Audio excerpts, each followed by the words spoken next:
가까이 주께 가까이 날 이끄소서. 저희 주님만을 원합니다.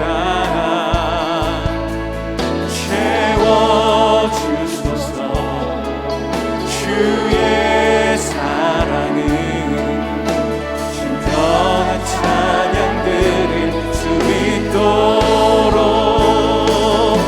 목마른 나의 영혼 주를 부르니 나의 맘 만져 주소서. 주님만을 원합니다. 더 원합니다. 나의 맘 만져 목마른 나의 영혼 목마른 나의 영혼 주를 부르니 나의 맘 만져 주소서. 주님만을 원합니다. 더 원합니다. 나의 맘 만져 주님만을 원합니다. 주님만을 원합니다.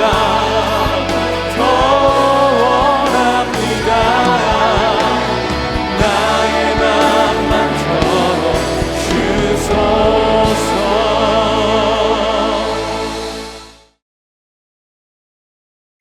예수께서 예루살렘으로 올라가려 하실 때 12 제자를 따로 들이시고 길에서 이르시되 보라, 우리가 예루살렘으로 올라가노니 인자가 대제사장들과 서기관들에게 넘겨지매 그들이 죽이기로 결의하고 이방인들에게 넘겨주어 그를 조롱하며 채찍질하며 십자가에 못 박게 할 것이나 제3일에 살아나리라.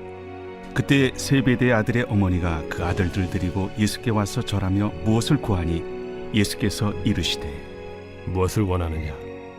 나의 이 두 아들을 주의 나라에서 하나는 주의 우편에 하나는 주의 좌편에 앉게 명하소서. 너희는 너희가 구하는 것을 알지 못하는도다. 내가 마시려는 잔을 너희가 마실 수 있느냐? 할 수 있나이다. 너희가 과연 내 잔을 마시려니와 내 좌우편에 앉는 것은 내가 주는 것이 아니라 내 아버지께서 누구를 위하여 예비하셨든지 그들이 얻을 것이니라. 10 제자가 듣고 그 두 형제에 대하여 분이 여기거늘 예수께서 제자들을 불러다가 이르시되 이방인의 집권자들이 그들을 임의로 주관하고 그 고관들이 그들에게 권세를 부리는 줄을 너희가 알거니와 너희 중에는 그렇지 않아야 하나니 너희 중에 누구든지 크고자 하는 자는 너희를 섬기는 자가 되고 너희 중에 누구든지 으뜸이 되고자 하는 자는 너희의 종이 되어야 하리라. 인자가 온 것은 섬김을 받으려 함이 아니라 도리어 섬기려 하고 자기 목숨을 많은 사람의 대속물로 주려 함이니라. 그들이 여리고에서 떠나갈 때 큰 무리가 예수를 따르더라. 맹인 2 사람이 길가에 앉았다가 예수께서 지나가신 다음을 듣고 소리질러 이르되 주여, 우리를 불쌍히 여기소서. 다윗의 자손이여. 무리가 꾸짖어 잠잠하라 하되 더욱 소리질러 이르되 주여, 우리를 불쌍히 여기소서. 다윗의 자손이여. 예수께서 머물러 서서 그들을 불러 이르시되 너희에게 무엇을 하여 주기를 원하느냐? 주여, 우리의 눈뜨기를 원하나이다. 예수께서 불쌍히 여기사 그들의 눈을 만지시니 곧 보게 되어 그들이 예수를 따르니라.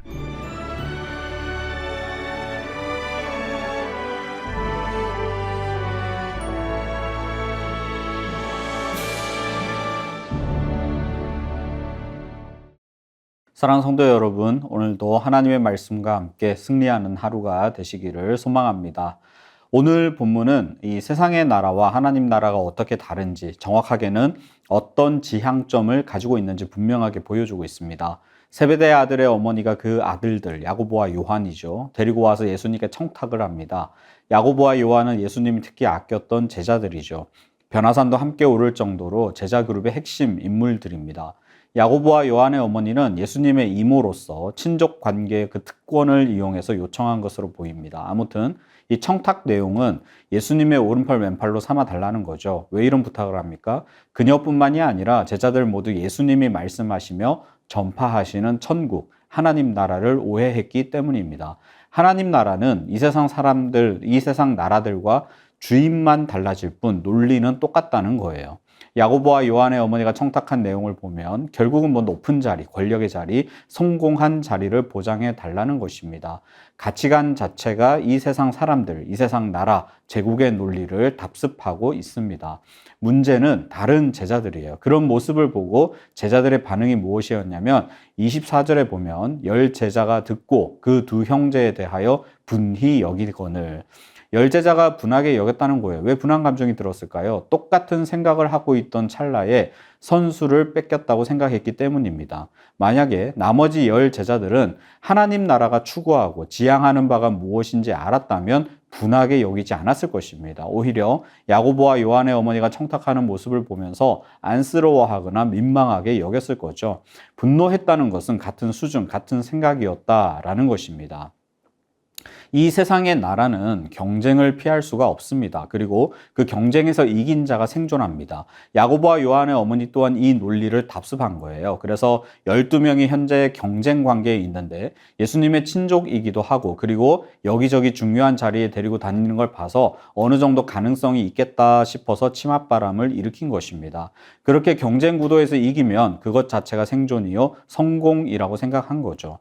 세상의 논리가 그렇습니다. 그래서 성공하면 권력을 거머쥐게 되고 그것을 통해서 자신의 만족과 유익을 누리는 것입니다. 이러한 세상의 논리는 타인에 대한 관심이 없어요. 오늘 본문 29절 이하에는 맹인 2명이 고침을 받는 장면이 나옵니다. 맹인들은 예수님이 지나간다는 소리를 듣고 자신들을 불쌍히 여겨달라고 소리 지릅니다.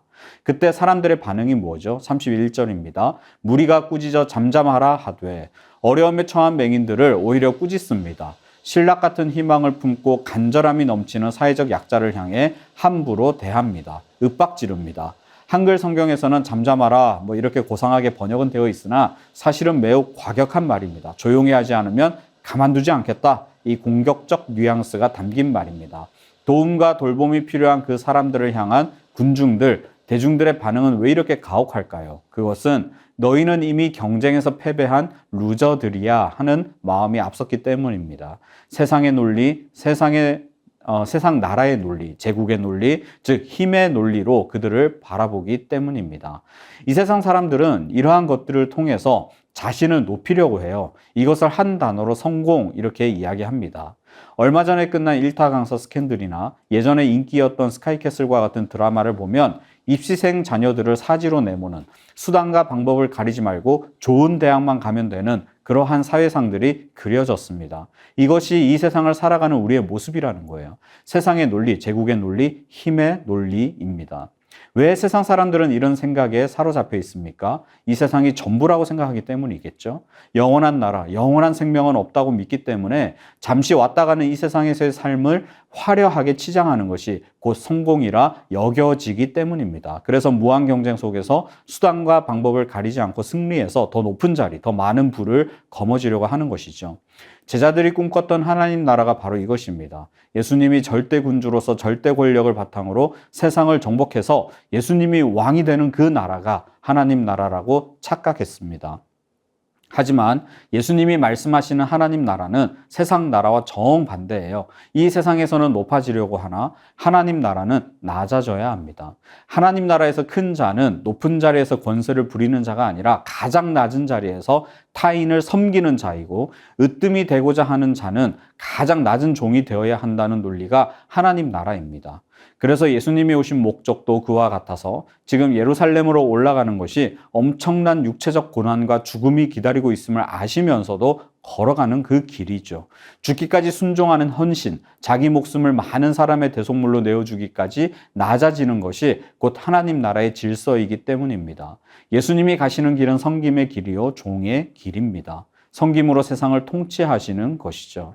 예수님은 높아지고자 하는 야고보와 요한에게 내가 마시려는 잔을 마실 수 있겠느냐 이렇게 물어보십니다. 여기서 말하는 잔은 고난과 죽음을 상징합니다. 두 제자는 주저없이 마실 수 있다 이렇게 대답했죠. 이것은 물론 진심이었을 것입니다. 높은 자리만 올라갈 수 있다면 기꺼이 힘든 과정들, 고난의 과정을 감수할 것이다 이런 의지의 발로일 것입니다. 하나님 나라를 세우는데 기초를 닦기 위한 고초 정도로 생각했을 것입니다. 하지만 예수님이 의도하신 잔은 그런 잔이 아니죠. 모두의 조롱거리가 되어 이 세상에서 당할 수 있는 최고의 수치와 모멸감, 그리고 육체가 경험할 수 있는 최고의 고통, 그리고 결국 주어지는 죽음의 잔을 의미했습니다.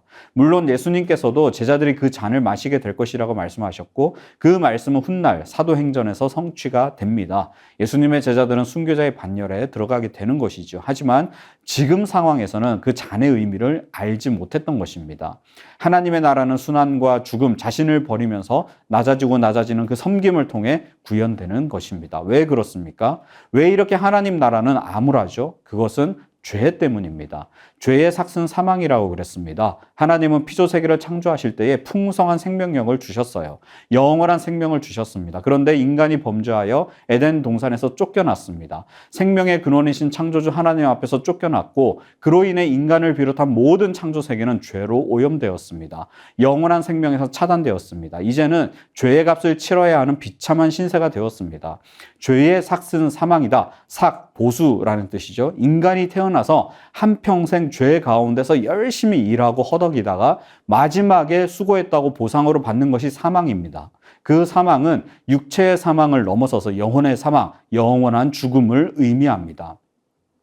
결국 우리가 본래의 모습을 회복되기 위해서는 이 죄의 문제가 해결되어야 합니다. 죄의 값을 치러야 되는 것이죠. 그 값을 치르기 위해 오신 분이 바로 예수님이십니다. 그래서 하늘의 모든 영광 버리시고 종의 형체를 가지시사 이 땅에 오셨고 십자가에서 죽기까지 순종하심으로 생명의 길, 의의 길을 놓으셨습니다. 그리고 주님을 믿는 자, 즉 주님을 믿는다는 것은 십자가의 길을 걷는 것이죠. 주님과 같이 그 길을 가는 자, 자신을 낮추며 섬기며 자기를 십자가에 못 박은 자는 주님과 같이 부활의 영광을 경험하게 되는 것입니다.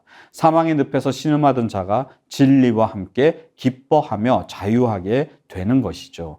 그 샘플이 바로 오늘 본문에 나오는 두 소경들입니다. 그들은 비록 두 눈이 보이지 않는 연약함이 있었지만 영적인 눈은 누구보다도 밝은 자들이었어요. 모두가, 심지어 예수님의 제자들조차 예수님에 대해서 메시아의 진정한 의미에 대해 곡해하고 있던 그 상황에서 유독 이 두 소경만큼은 메시아에 대해서 명확하게 알았습니다. 사실 예수님이 그들을 향해서 무엇을 하여 주기를 원하느냐 이렇게 물어보실 때에 상식적으로는 돈 좀 주십시오. 먹을 것, 입을 것 좀 주십시오. 이것을 구하는 것이 마땅합니다. 이 세상의 것을 구하는 것이 마땅해요.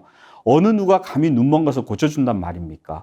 2023년 현재도 고도의 의학 기술로도 매우 난해하고 아직까지는 현실성이 없는 요구입니다. 그런데 그 옛날 이 두 소경은 예수님께 보게 해달라고, 눈뜨게 해달라고 요구했습니다. 신적 영역이죠. 즉 그들은 예수님을 진정한 하나님, 구원자, 메시아로 믿었던 거예요. 보기를 원한다는 말은 엄청난 믿음의 고백입니다. 그리고 그들은 간절히 바라는 대로 그들의 믿음대로 보게 되었고 그 이후 그들은 예수님을 따르게 되었습니다.